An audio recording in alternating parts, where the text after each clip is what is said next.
Hello everybody and welcome to the very first episode of my new show called The Platform, where we basically platform creators, entrepreneurs, and anything that helps us grow and become better. And today, darling, for the very first episode, I have Reggie with me. What's going on, guys? Hey, it's great to be here. Not gonna lie, guys, this is a really cool interview. Like the setup and everything, you can just tell it's serious.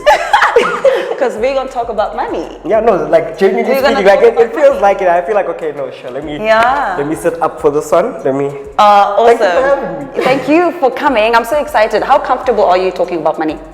I feel like I'm pretty comfortable. Okay. Mainly because there isn't too much money to speak about. So it's just like yet. Yeah, yet. Yet. More is still coming. Cool. So let's actually get into it. I've been camping on your channel, just trying to find out what you do and just more in depth and seeing your work ethic. When did you actually start producing content? So I started producing content around 3 years ago, actually. Like it was around December, so roughly it's about to be 3 years. Wow. Yeah, it was just for fun though, it was just with my friends. And that's when we even started the channel. The content properly started coming out in the January, so yeah. Oh, I see. What was the trigger? Why did you start? Was it something fun to do? It was something fun to do. I've actually always wanted to be a YouTuber. Like seeing everybody, living their best lives there on YouTube, having fun. I'm like, bro, and you're living like, I don't even know you could get paid from YouTube. By the way, like when I first started, I didn't even know. And then I was like, oh, that's why like you're living like that. Okay, no, cool. That makes so much sense. It just fueled the passion for wanting to create content. Oh, hectic. So I know you've got 3 channels. Take me through that. I think for the viewers that are watching and the channel that you have, take us through the channel that you have and what it actually does and what it talks about. So my main channel is Reggie Mashabi. You guys should go subscribe to that. The content I post there are mainly just pranks and challenges and just fun lifestyle type videos with my friends. And then I have a vlog channel too, which is self-explanatory. It's just vlogs, to be honest, my day-to-day life. Just the nonsense we get up to be honest. And then we also have a group channel, the Boys RSA.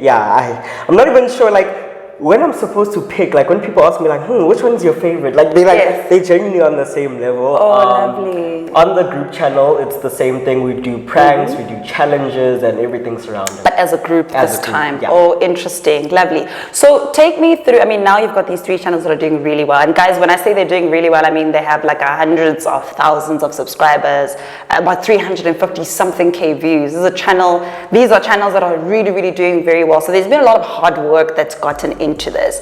I want us to talk a little bit about the business aspect of YouTube, and that's really where my heart is as far as this new segment and this show is concerned, is that people need to understand that creating content is a business and it's actually a career path that people can actually take. When did you realize, when was that moment for you that you realized that this can pay bills? So basically, as I said, I didn't even know that you could make money from YouTube until obviously we started, and time like went on, and we got accepted into the YouTube partner program and everything like that. And what people don't understand about YouTube is you don't get paid from the get-go. Like you don't just make a video today, get paid tomorrow. Like it's a long process. Especially even like getting verified with your like the back end. And that can take a month or more. For us, it's a lot of work. A good 4 months. You get what I'm saying? So imagine that like for 4 months, it was really just, we could see the money accumulating, but it was just the type of thing of, we haven't touched it, you get what I'm saying? We haven't experienced that thing, so we just kept going. And then I feel like after that 4 months, so we started in like Jan, Feb.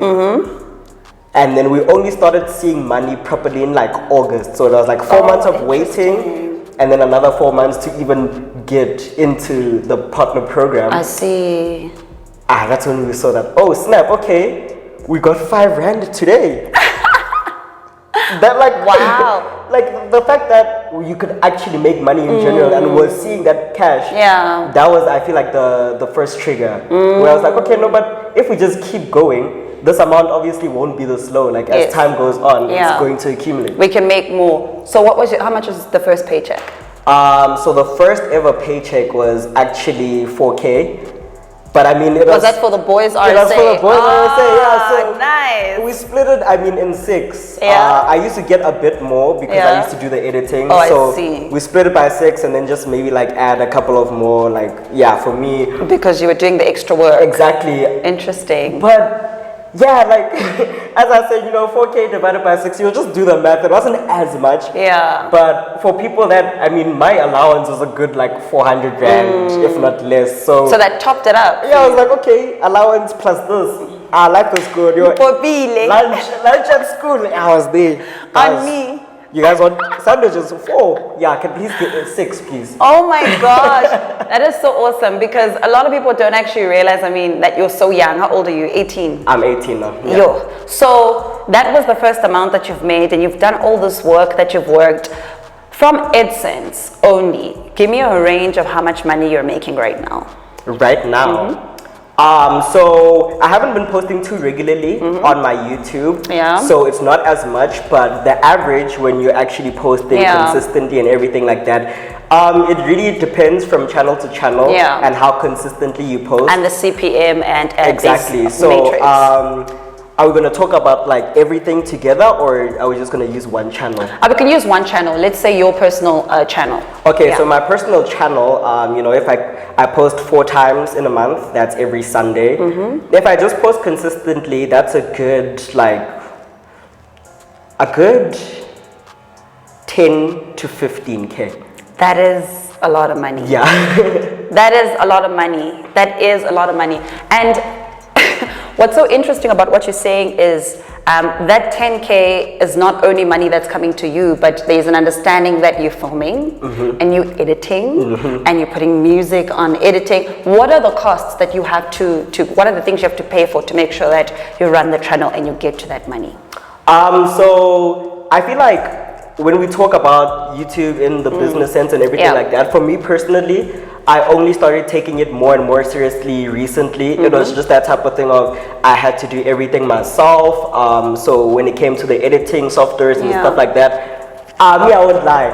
I got them like illegally, like you know, you Don't worry, I've been there. Yeah, like you know, you just pirate. I pirated my Premiere Pro. Just pirated. I was like, sure. Oh my gosh. Okay, actually, you had to start somewhere. Exactly, like. Before we even get there, because that's even far, I used to just edit from my phone, to be honest. Really? We used to shoot the content from the phone, we used to edit the content from the phone, thumbnails from phone. Wow. And for the editing software, I used to use KineMaster, I'm not sure how you pronounce it. It's a really good editing app. Interesting. That costed me a good 70 rand per month, like not bad. It's very affordable. Exactly. I love when you say that because it really proves that you don't need a lot to start, because there are a lot of people that are waiting for the camera, that are waiting for all these amazing things to eventually start their businesses and their channel. And what you're basically saying is we literally made our first 4K with our phones and what we have, which is a really big lesson. You need to start using what you have. So when the level up happened and you realized, okay, there's money, now I need to up level. What are the things that you had to get? And I'd like us to get into a bit of the cost structure of that. What did that look like for you? So one thing I've actually noticed is it even becomes more difficult once you get the equipment. Hectic. It's easier with your phone. It's easier with no equipment at all, to be honest. Because it's just quick. Now it's just point, shoot, you're done. Yes. Now when you get a camera, you're supposed to be setting up everything and doing all of that. My camera. Okay, so the baseline equipment I feel like every creator should eventually have. Yeah. A camera, a mic. Okay. Even lighting, to be honest, is not as important. You know, if you can just find a good window in your place, like it really as would work. As a start, brilliant. Exactly. Yeah. So if we're just talking about camera, microphone, and just a tripod, that is a good 13K. That's a lot of money. That is a lot of money. That you have to invest in. So what you did is when you then started making that money, you started to reinvest it back into the business per se YouTube channel so that more money can actually come up. How has that helped you as far as working with brands? It really actually a lot. Yeah, it helps a lot. Yeah. Mainly because brands are very confident in the people they work with. Yeah. They wouldn't just approach you, and they wouldn't want to work with you if they don't believe in what you do. Yeah. So I feel like as a brand that contacts a creator, they also expect a type of quality. They also expect something that makes sense to them. Now when they're going to their bosses and they show them your work, like they shouldn't be disappointed. It must make sense, especially if you're charging a certain amount. Exactly. So now, when you pull up with your quality content that was shot on your nice camera, edited, it's looking so sexy. Now, more brands are like, okay, cool. Nice. We also would like that for us. I see. So it's definitely helpful, I won't lie. In that aspect, I feel like equipment genuinely just helps you make more money. I like that because then it's the up level. It's not necessarily what you need to start. It's usually what you then need to up level your content. It's stage 2. I like that a lot, and I hope everyone that's listening, you really get the lesson that you just need to start where you are with what you have. I mean, I've also shared my story. I started with my Huawei phone, and when I look at the content that I used to post back then, right now I'm embarrassed because the quality was terrible. But my thing was just like, I need to start somewhere. I don't have the 10K to buy a camera right now, so I need to just start using what I have. And only when the money started coming in did I then actually start putting the content out, which is really amazing. So take us through the content that you create. I feel like I've spoken to a lot of people that talk about the confidence to show up online. Like people just necessarily being, shy or feeling like you have to be a certain type of way to show up online. Was it like that for you, or did you just like generally fit into like the camera and being well known on social media? So the best advice I can give to people that, want to show up online, it's real life, bro. Like, I feel like we forget that part about, not just like YouTube, but being online in general, Guys, the same way you would act in a store, or like, if you just met a random person, like it's the same way. Like you don't have to be louder and you like be more vibrant or have to be that way or this way. Just be yourself. Mainly because when you're yourself, it's easier. Eventually, like if you putting on basically a persona, whatever you want to call it, you're going to burn out and you're going to forget who you are. Yeah. And you're not going to be happy with your content in the long run. Like trust me. So the easiest thing is literally just to be you. And that's the thing, like sometimes, like not everybody has to be a YouTuber, not everybody has to be a content creator. Yes. If you can see that it's something that really just doesn't fit your vibe and you really just don't enjoy doing it, then don't do it. You can be an editor. You can take care of sound. Exactly. And I think there's a lot of careers also behind the camera because as people that film content, we need a team. Exactly. Right? We need somebody that's going to edit. We need somebody that's going to do sound control. We need people that are going to do a lot of things. So there's a lot that people can do. But for specific people that want to get on social media or that want to get on YouTube and feel like they don't have the right confidence, I think that what you just shared is very important, that it really just become an extension of you. Exactly. And I have realized that for the most part, it has to do with just you being happy and being content with yourself. Because once you are like that, it's easier for you to pick up the camera and just start showing up as yourself. Just speak. And just be you. And something that someone once shared with me that I thought was so profound, my mentor once said to me, people don't care. Like, stop feeling like everyone's looking at you. People have things to do and people don't care. So you need to just start caring about showing up authentically as the person that you are online and do what you need to do and make the money that you need to make as a business. So what's next for Reggie? What can we expect for Reggie for 2023? Yo, I like that question, hey, because there's so much I've been actually wanting to do. Nice. With this gap year, by the way, I finished high school last year and I'm currently in my gap year. And you took the gap year to literally be a full-time content creator? Oh no, circumstances led me to taking the gap year, guys. Like I missed an exam by mistake.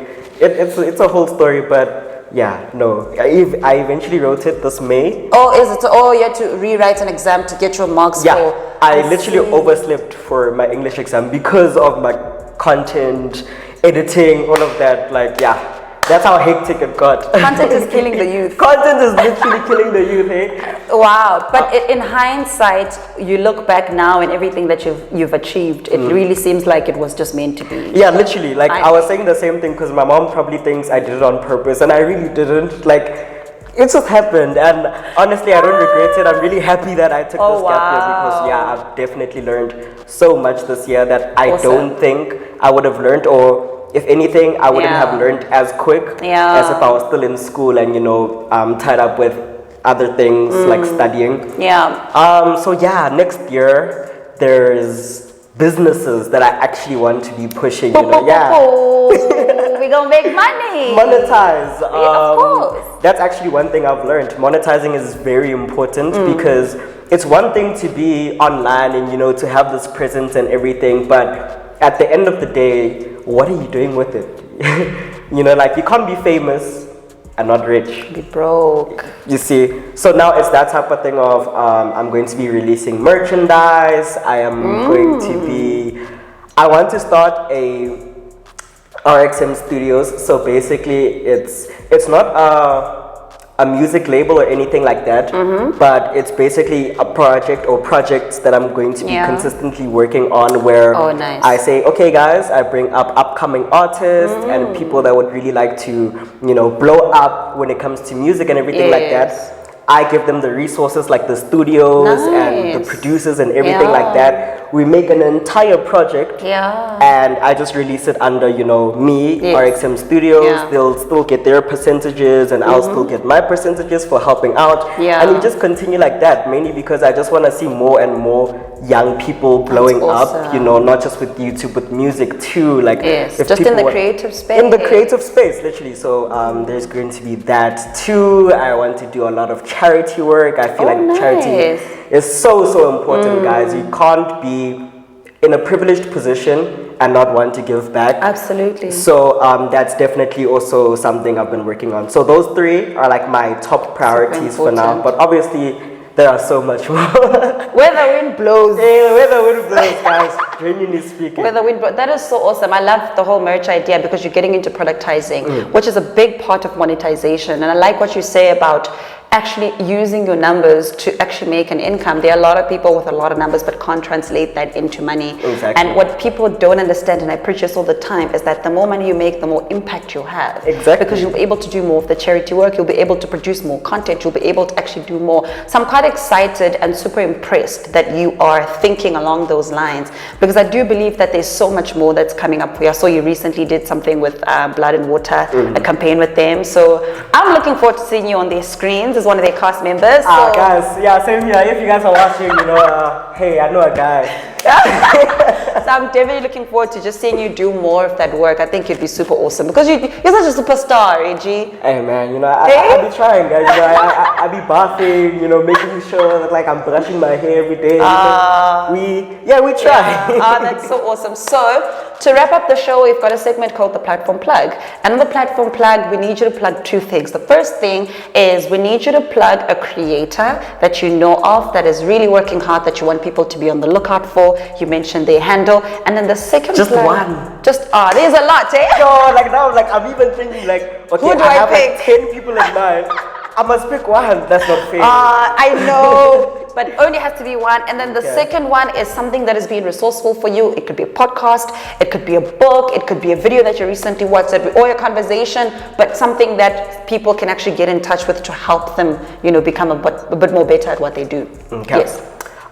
So plugging one person, that's unfair. Like, such a horrible position to be in. But the person I'd like to plug is my boy Oxymoron. He is a musician. He makes amazing music content creators. I mean, music is part of content. It is, like, technically. To some extent, because we used it in our videos. Exactly. You see. Love that. And you know, I use his music in he's my intro and outro. Oh really? On your personal channel? On my personal channel, he's the outro. Yeah. And on the Boys RSA, he is no, he's not on the Boys RSA. He's my vlog and main channel's Nice. outro. Okay. And then a really good resource. Like, I mean, to be honest, it's very vague because I can't really pick a specific creator, or maybe I can. I just can't really think of them right now.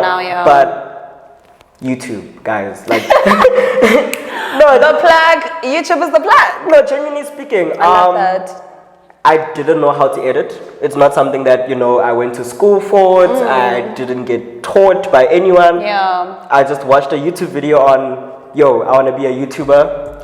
Like literally, how to become a YouTuber. There are so many videos that pop up, guys.